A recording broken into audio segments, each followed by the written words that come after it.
So this is the second part of that chapter, emotions, and the ninth chapter. And let's get started with the thirst part. इससे पहले वाला part जो है उसमें इससे पहले के जो टॉपिक है वो कवर हुए हैं, और अब इसके बाद हम थर्स्ट से स्टार्ट कर रहे हैं. So what would happen to you if you were deprived of water for a long time? आपके साथ क्या होगा जब आप एक बहुत लंबे टाइम के लिए आपको पानी नहीं मिल रहा है, तो आप क्या हो जाओगे? आप थर्स्टी फील करोगे, आपको पानी की प्यास लगेगी. जब हम डिप्राइव हो जाते हैं पानी से, तो हमारी बॉडी में क्या होता है कि हमारा जो मुंह है वो सूखने लग जाता है. इसमें वो लिखा है डिहाइड्रेशन की वजह से जो हमारे बॉडी टिश्यूज़ होते हैं वो ड्राई हो जाते हैं. उसके बाद हमें पानी पीना बहुत ज़्यादा एक नेसेसरी हो जाता है हमारे माउथ को वेट करने के लिए. But a dry mouth does not always result in water drinking behaviour.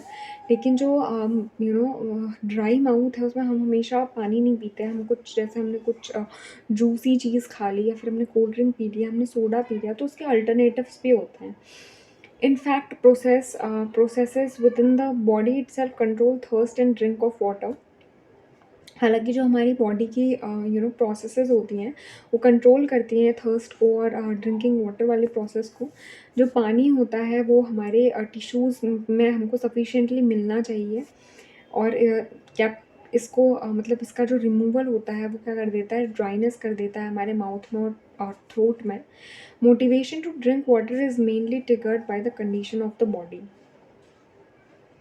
तो हमें इस चीज़ का मोटिवेशन मिल रहा है, जो हमें पानी पीने का मोटिवेशन मिल रहा है वो बेसिकली हमारी जो बॉडी की कंडीशंस हैं उनकी वजह से मिल रहा है. जैसे कि हमारी जो वाटर का वॉल्यूम है सेल में वो रिड्यूस हो जा रहा है, या फिर जो ब्लड वॉल्यूम है वो रिड्यूस हो जा रहा है. तो ये जो वाटर है वो क्या हो जाता है, कम हो जाता है. हमारे जो बॉडीली फ्लूइड है हमारी बॉडी में वो कम हो जाते हैं. तो जो पानी होता है वो क्या करता है, वो छोड़ देता है जो इंटीरियर्स होती हैं सेल की उन्हें. The anterior hypothalamus contain nerve cells called osmoreceptors. अब जो हमारा एंटीरियर हाइपोथैलेमस होता है, यानी कि हाइपोथैलेमस का एंटीरियर पार्ट, तो उसमें सेल्स होती हैं जिनको हम ऑस्मो रिसेप्टर्स कहते हैं. ये क्या करती हैं, ये नर्व इम्पल्स को जनरेट करती हैं. जो हमारी सेल जो डिहाइड्रेट हो रही है सेल, उसके लिए ये क्या करती हैं, ऑस्मो रिसेप्टर्स के तरीके से काम करती हैं. These nerve impulse act as a signal for thirst and drinking. तो ये जो नर्व इम्पल्स होती हैं ये सिग्नल को जनरेट करती हैं, जो ये हम थर्स्टी फील करते हैं या फिर हमें जो पानी पीना होता है उसके लिए. When thirst is regulated by loss of water from the osmoreceptors. जब ये जो प्यास होती है ये हमें तब लगती है जब हमारा जो ऑस्मो रिसेप्टर है उससे पानी का क्या होने लग जाता है, लॉस हो जाता है. तो इसको हम कहते हैं सेलुलर डिहाइड्रेशन थर्स्ट, यानी कि हमारे जो सेलुलर लेवल पे हमारी बॉडी का डिहाइड्रेशन हो रहा है और फिर हमें जो है प्यास लग रही है. But what mechanism stop drinking of water. तो अब लेकिन चलो हमें प्यास लगने का मैकेनिज़्म तो ये हो गया, लेकिन हमें उस प्यास को रोकने का जो मैकेनिज़्म होता है वो किस तरीके से होता है. तो इसमें कुछ रिसर्चर्स हैं, उन्होंने एक अज़्यूम किया है एक मैकेनिज़्म, जिसमें उन्होंने ये चीज़ एक्सप्लेन की है कि ये जो इनटेक है वाटर का वो रिस्पॉन्सिबल होता है हमारे responsible for stopping the intake of water. यानी कि जो हम पानी ले रहे हैं वो खुद से रिस्पॉन्सिबल होता है हमें उस पानी को लेने से रोकने के लिए. So others have pointed out that the role of stimuli resulting from the intake of water in the stomach must have something to do with a stopping of drinking water. तो कुछ लोगों ने ये चीज़ पॉइंट आउट की कि कुछ ऐसा stimuli वगैरह होता होगा. जैसे हम जब पानी का इंटेक करते हैं तो हमारे स्टमक में ऐसा कुछ स्टिमुलस होते होंगे जो कि हमें फिर रोकते हैं उस पानी को पीने से रोकने के लिए. However the precise psychological physiological mechanism underlying the thirst drive are yet to be understand. हालांकि ये जो हमारा जो ये फिजियोलॉजिकल मैकेनिज्म है जिसकी वजह से हमें प्यास लगती है, हम डिप्राइव्ड होते हैं इसके, ये चीज़ समझने की. उसके बाद नेक्स्ट जो टॉपिक दिया हुआ है उसमें वो है सेक्स. तो one of the most powerful drive in both human and animals is the sex drive. तो सेक्स ड्राइव भी जो होती है एक बहुत पावरफुल ड्राइव होती है. Motivation to engage in sexual activity is a very strong factor influencing human behaviour. तो hence it is not necessary, but इसको एक इम्पॉर्टेंट चीज़ लिया गया है कि जो ह्यूमन बिहेवियर है उसका ह्यूमन बिहेवियर का इन्फ्लुएंस होता है। वो ह्यूमन बिहेवियर जो है वो इन्फ्लुएंस होता है इस सेक्सुअल एक्टिविटीज़ की तरफ को। However sex is far more than a biological motive, it is different from other primary motives. तो ये जो प्राइमरी मोटिव्स होते हैं, जैसे हमें भूख लग रही है, हमें प्यास लग रही है, इससे अलग है। जो सेक्सुअल एक्टिविटीज़ हैं वो नेसेसरी नहीं होती किसी भी इंसान के ज़िंदा रहने के लिए, या फिर उसके जो होम्योस्टैसिस होते हैं, यानी कि अंदर जो बॉडी के कि एक इक्विलिब्रियम को जनरेट करना होता है जो हमारी बॉडी को, उसको डिस्टर्ब करने का ऐसा कुछ काम नहीं होता है। Is not the goal of sexual activity. तो sex derive develop within a age. तो ये वाली जो ये डिराइव होती है, सेक्स डिराइव होती है, ये एक विद इन एक एज लिमिट तक ही होती है। In case of lower animals it depend on many physiological conditions. जब हम एनिमल्स की बात कर रहे हैं तो उनके कुछ फिजियोलॉजिकल कंडीशंस होती हैं, जैसे बहुत सारे एनिमल्स का एक ब्रीडिंग सीज़न होता है, वो सिर्फ उसी टाइम पे ब्रीड करते हैं। लेकिन जब हम ह्यूमंस की बात कर रहे हैं तो ह्यूमंस में क्या है, जो सेक्स ड्राइव है वो बहुत ज़्यादा क्लोजली रेगुलेटेड होती है biologically. Sometime it is very difficult to classify sex purely as a biological drive. और कई बार ये चीज़ बहुत ज़्यादा मुश्किल हो जाती है कि हम सेक्स को प्योरली डिराइव करें एक बायोलॉजिकल ड्राइव की तरीके से। So psychologist suggest that intensity of the sexual urge is dependent upon chemical substance circulated in the body. तो साइकोलॉजिस्ट इस चीज़ को बिल्कुल पूरी तरीके से यही चीज़ मानते हैं कि ये जो इंटेंसिटी होती है कि सेक्सुअल अर्ज की, ये टोटली इस बात पे डिपेंड करती है कि हमारा जो ब्लड है, हमारा जो खून है, उसमें कितने केमिकल सब्सटेंस जो है वो सर्कुलेट कर रहे हैं, जिनको हम सेक्स हॉर्मोन्स कहते हैं। Studies on animal as well as human being have mention that sex hormone secreted by gonads. तो अब ये जो स्टडीज़ है जो हमने एनिमल्स में भी की है और जो ह्यूमंस में भी की है, तो इसमें हमें साफ साफ पता चलता है कि जो हॉर्मोन्स हैं, जैसे कि जो हमारी टेस्टीज से या फिर हमारी जो फीमेल्स में जो ओवरीज प्रेजेंट होती है उससे जो जनरेट होते हैं, ये हमारे सेक्सुअल मोटिवेशन के लिए रिस्पॉन्सिबल होते हैं। इसके बाद जो सेक्सुअल मोटिवेशन है वो इन्फ्लुएंस होता है दूसरे हमारे जो एंडोक्राइन ग्लैंड्स होती हैं, जैसे कि एड्रीनल ग्लैंड हो गई या फिर पिट्यूटरी ग्लैंड हो गई। अब ये जो सेक्सुअल ड्राइव होता है ह्यूमंस में, वो प्राइमरीली किस चीज़ से स्टिमुलेटेड है, वो स्टिमुलेटेड है एक्सटर्नल स्टिमुलाई से, जो कि क्या है, और उसका जो एक्सप्रेशन होता है जो इस चीज़ पे डिपेंड करता है कि हमारी कल्चरल लर्निंग क्या है, कि हम अपने कल्चर से क्या चीज़ लर्न कर रहे हैं। तो इस चीज़ पे ये चीज़ प्राइमरीली डिपेंड करती है। तो हमारा यहाँ पे बायोलॉजिकल मोटिव ख़त्म हो गया है। अब जो हम डिस्कस करने वाले हैं वो है साइको सोशल मोटिव्स। तो social motives are mostly learned और एक्वायर्ड।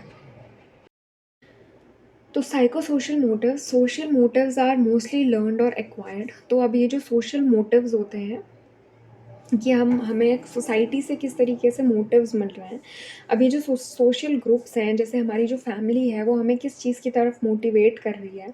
जैसे कुछ फैमिलीज़ होती हैं वो बहुत ज़्यादा मोटिवेट करती हैं बच्चों को कि वो परस्यू करें म्यूज़िक को एज देयर प्रोफेशन। तो तो ये उनका क्या हो गया, ये उनका एक सोशल मोटिव हो गया कि उनकी फैमिली उनको वो चीज़ करने के लिए मोटिवेट कर रही है। वहीं पे कुछ फैमिलीज़ होती हैं जहाँ पे बहुत ज़्यादा स्टडीज़ के लिए मोटिवेट किया जाता है। तो वो चीज़ क्या मोटिव हो गया उनका, वो हो गया उनका सोशल मोटिव हो गया। तो वही उसी तरीके से जो हमें नेबरहुड से मोटिव मिल रहा है, या फिर जो हमें फ्रेंड से मिल रहा है, या फिर जो हमें रिलेटिव से मिल रहा है, do not contribute a lot in acquiring social motives.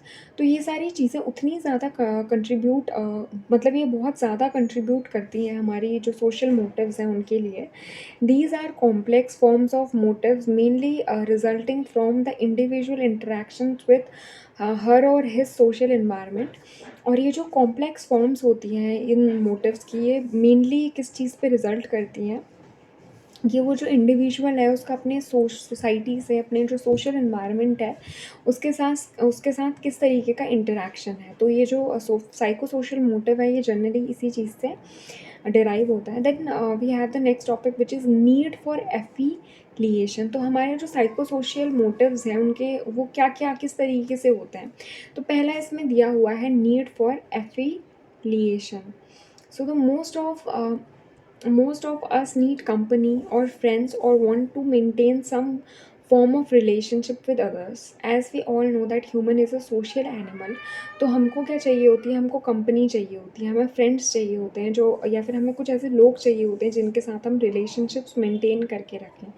Nobody likes to remain alone. किसी भी इंसान को अकेले रहना पसंद नहीं है. हर टाइम अकेले रहना पसंद नहीं है. हाँ, हमें कुछ टाइम के लिए अकेले अकेले रहना पसंद हो सकता है, but not always. As soon as people see some kind of similarities among themselves or they like each other, they form a group.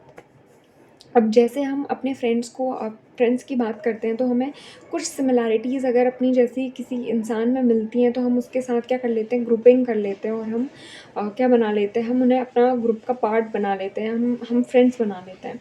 Formation of groups और collectivity is an important feature of human life. तो अब इसी तरीके से groups बनाना या फिर ये जो कलेक्टिविटी होती है, ये एक बहुत इंपॉर्टेंट पार्ट होता है ह्यूमन की लाइफ का. Often people try desperately to get close to other people to seek their help and to become member of their group. तो हम जो लोग होते हैं ये बहुत ज़्यादा desperate होते हैं कि they just want, ज़्यादा डेस्परेट होते हैं, यानी कि उनको बहुत ज़्यादा डेस्परेशन होता है, उनको बहुत ज़्यादा जल्दी होती है कि वो दूसरे लोगों के साथ क्लोज़ आएँ, उनकी हेल्प लें या फिर उनके ग्रुप का पार्ट बनें. Seeking other human being and wanting to be close to them both physically and psychologically is called affiliation. तो इस चीज़ को हम affiliation कहते हैं. It involves motivation for social contact.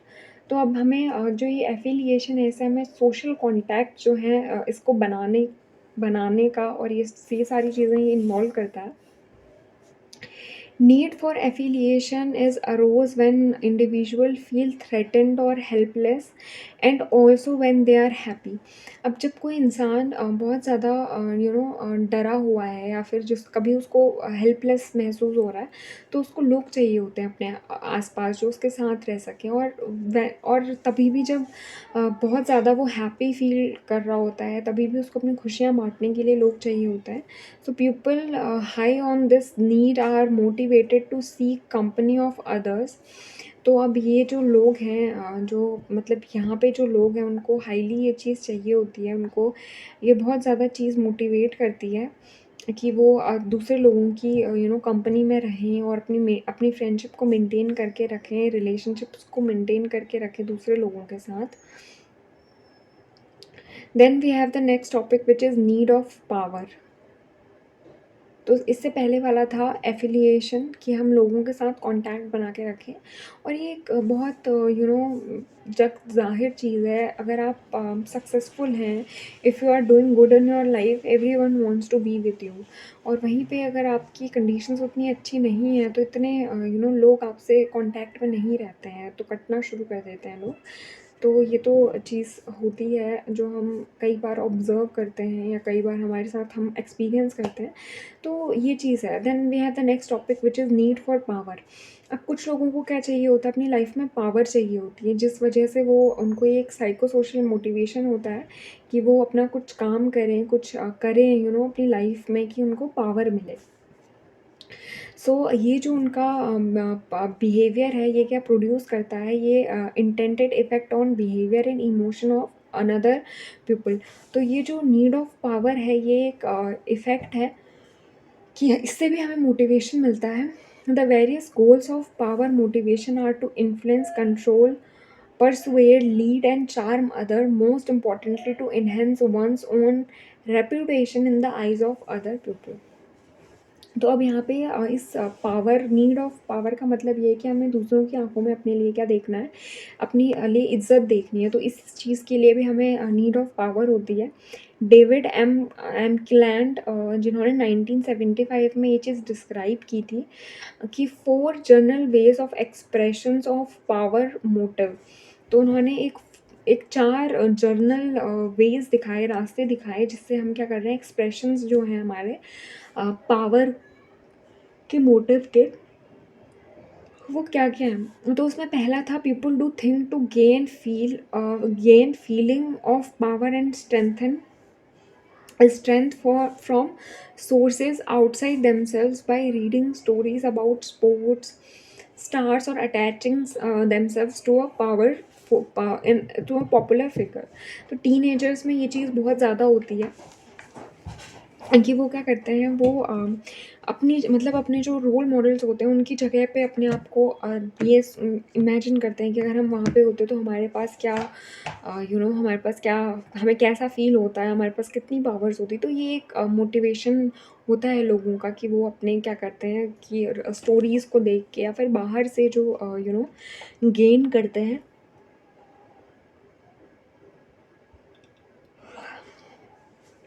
जो उनको स्ट्रेंथ मिलती है आउटर सोर्स से। उसके बाद सेकंड क्या है, power can also be felt from source within us. और समटाइम्स क्या होता है, कई बार ऐसा होता है कि हमें अपने अंदर अपने आप के अंदर से हमें ये चीज़ फेल्ट होती है, and may be expressed by building up the body and mastering urges and impulses। और ये क्या करता है, ये बिल्ड करता है बॉडी को और उसको मास्टर करवाता है, या जो अर्ज होते हैं या कुछ इम्पल्स को हमें अपने कुछ अर्जेस को हमें पूरा करना है। जैसे मुझे चॉकलेट खानी है तो मुझे उसके लिए कुछ काम करने को बोल दिया घर पे, तो मैं वो काम कर रही हूँ। तो वो मेरा अंदर की अर्ज क्या है कि मुझे चॉकलेट खानी है। तो दिस इज़, ये सेकंड चीज़ है मोटिवेशन। उसके बाद थर्ड चीज़ जो है, people do things as individual to have impact on others. कि कुछ लोग काम करते हैं कि दूसरे लोगों पे उसका इम्पैक्ट हो। ठीक है, जैसे अगर वो किसी अच्छी पोजीशन पे होंगे तो उस वजह से दूसरे लोग, यानी कि उनके जो मे बी उनके घर में बहुत सारे लोगों की लाइफ पे इम्पैक्ट पड़े।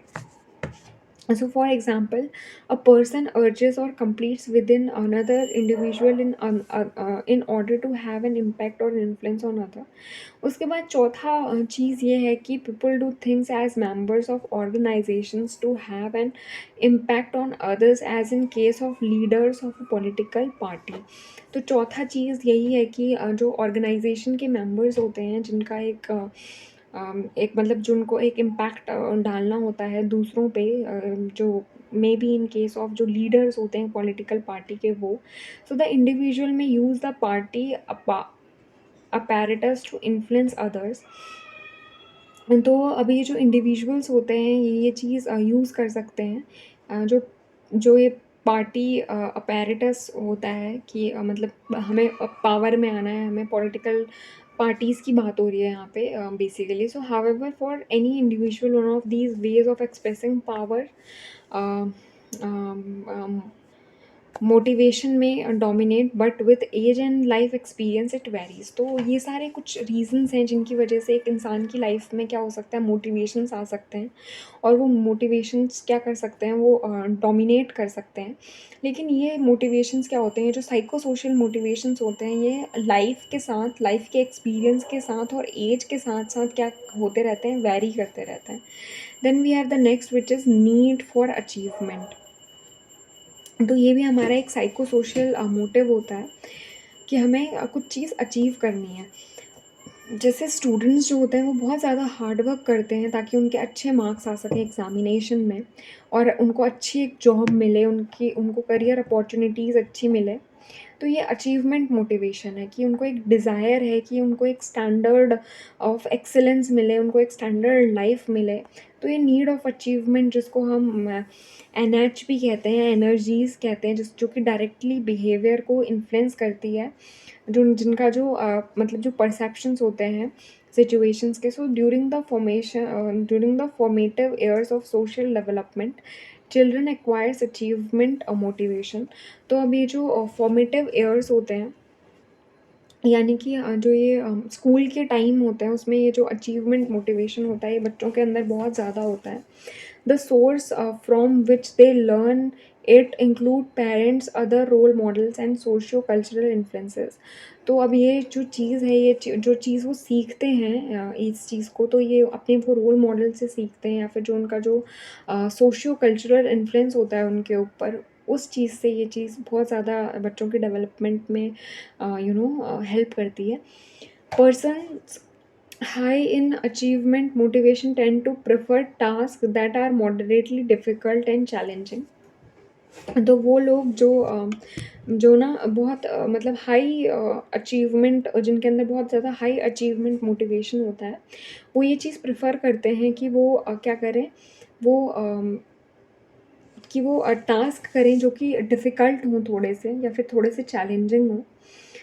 They have stronger than average desire for feedback on their performance, और उनका जो डिज़ायर होता है वो भी बहुत ज़्यादा स्ट्रॉन्ग होता है, या फिर एवरेज से ज़्यादा होता है उनके जो परफॉर्मेंस का फीडबैक होता है उसके ऊपर। That is to know how they are doing, कि वो क्या कर रहे हैं, so that they can adjust their goal to meet the challenge, ताकि वो क्या कर सकें, उस चैलेंज को मीट कर सकें। Then we have the next topic which is curiosity and exploration.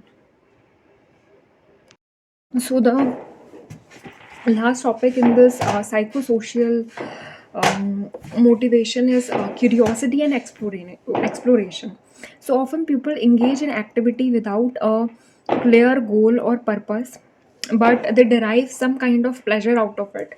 तो बहुत सारे लोग ऐसे होते हैं कि जो कुछ किसी एक्टिविटी में इंडल्ज होते हैं, यानी कि उनको कुछ प्रॉपर कोई गोल नहीं होता है या कोई पर्पस नहीं होता है उस एक्टिविटी को करने का, बट वो चीज़ वो कर रहे होते हैं कुछ चीज़ प्लेजर के लिए। So it is a motivational tendency to act without any specific identifiable goal. तो अब ये एक मोटिवेशन की टेंडेंसी है कि हम बिना किसी आइडेंटिफाइबल गोल के भी हम बहुत काम करते हैं कि कुछ प्लेजर मिल रहा है हमें, या फिर कुछ नोवल एक्सपीरियंस हो रहा है हमको, या आउट ऑफ क्यूरियोसिटी हम कुछ चीज़ करते हैं। So hence curiosity describe behaviour whose primary motive appears to remain in the activities themselves. तो अभी जो क्यूरियोसिटी का मेन मतलब इस चीज़ को डिस्क्राइब कर रहा है वो यही है कि उस एक्टिविटी में हम किस तरीके से अपने आप को इंडल्ज कर रहे हैं। Now we have asked a question that what will happen if the sky falls on us. So question of this kind, जैसे कि हमारे बचपन में हमें ये क्वेश्चंस बहुत आते हैं कि जब हम चल रहे होते हैं तो हमारे साथ साथ क्यों सन चल रहा है इस तरीके के, या फिर जब हम ट्रेन से ट्रैवल कर रहे हैं, बस से ट्रैवल कर रहे हैं, तो पेड़ क्यों पीछे जा रहे हैं। तो आउट ऑफ क्यूरियोसिटी बच्चे जो होते हैं वो इस तरीके के क्वेश्चंस पूछते हैं। फिर अगर ये स्काई हमारे ऊपर गिर गया तो क्या चीज़ होगी। तो ये जो कुछ इंटेलेक्ट मतलब एक इंटेलेक्ट के क्वेश्चंस हैं ये। Study shows that this curiosity behaviour is not only limited to human beings. तो अब ये जो क्यूरियोसिटी का बिहेवियर है ना, ये सिर्फ एक ह्यूमन बींग्स तक ही लिमिटेड नहीं है। ये कुछ एनिमल्स में भी इस तरीके का बिहेवियर, सेम तरीके का बिहेवियर जो है वो शो होता है। We are driven to explore the environment by our curiosity and our need of sensory stimulation. तो हम क्या करते हैं, अपना जो इन्वायरमेंट होता है उसको एक्सप्लोर करते हैं खुद की क्यूरियोसिटी से, या फिर जो हमें हमारी ज़रूरत होती है उस सेंसरी स्टिमुलेशन की, उस वजह से। So the need for verified type of sensory stimulation is closely related to curiosity. तो हमारी ज़रूरत जो एक वेरीफाइड टाइप का जो हमारा सेंसरी स्टिमुलेशन है, जो क्लोजली रिलेटेड है क्यूरियोसिटी से, it is the basic motive and exploration and curiosity are the expressions of it.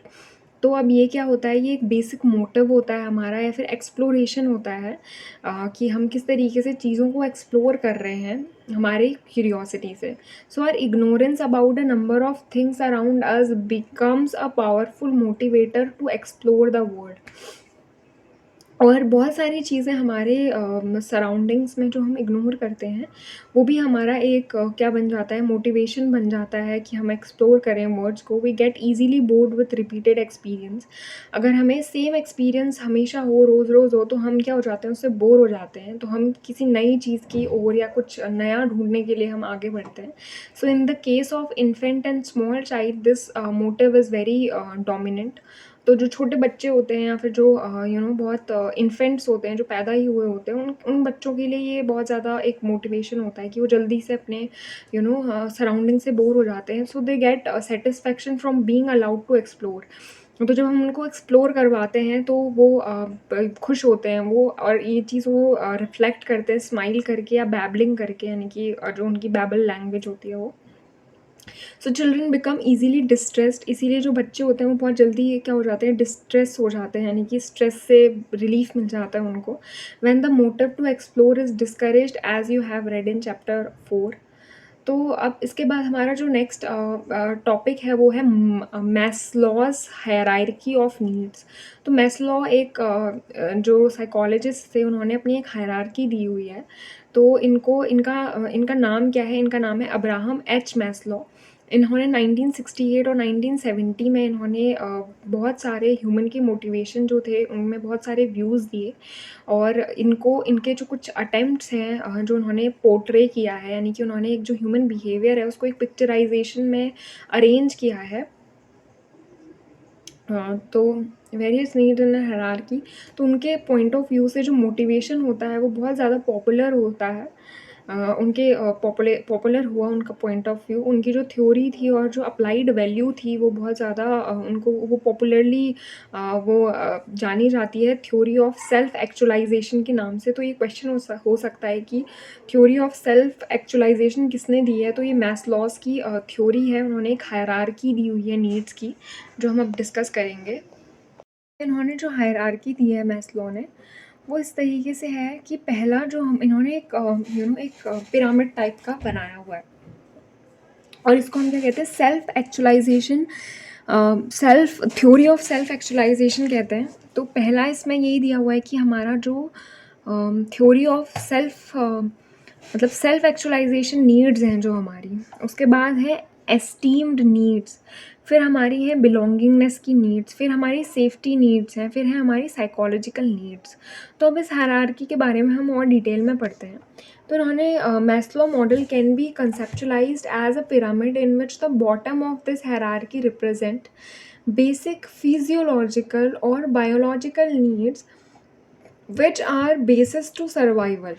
तो अभी जो ये वाला जो सबसे लास्ट में है, ये वाला हमारा बायोलॉजिकल नीड है, यानी कि हमारी जो बॉडी को चाहिए होता है, जैसे कि हम हंग्री हैं तो ये किस चीज़ को सेटिस्फाई कर रहा है? ये हंगर को, और हमें हमें प्यास लगी हुई है, इफ़ वी आर थर्स्टी तो हमारी थर्स्ट को, इन सब चीज़ों के लिए हम, जैसे हमें भूख लगी हुई है वो है तो हम उठ के किचन तक जा रहे हैं खाना खाने के लिए, या फिर हम पैसा कमाने के लिए बाहर जा रहे हैं, तो ये सारी नीड्स को हमारी फुलफ़िल करता है। ठीक है, तो इसमें जो नीड्स हैं हमारी यही हो रही हैं कि only when needs are met the need to be free from threatened danger arises.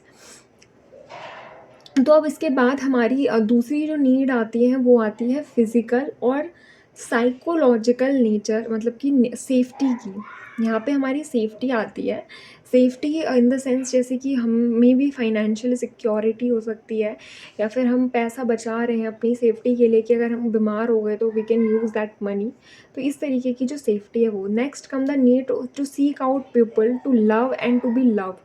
तो फिर हमारी बिलोंगिंगनेस की नीड है, यानी कि हमें कोई लोग चाहिए अपने सराउंडिंग में जिनसे हम प्यार करें या फिर जो हमें प्यार करें। उसके बाद after this needs are fulfilled the individual strives for esteem, the need to develop a sense of self worth.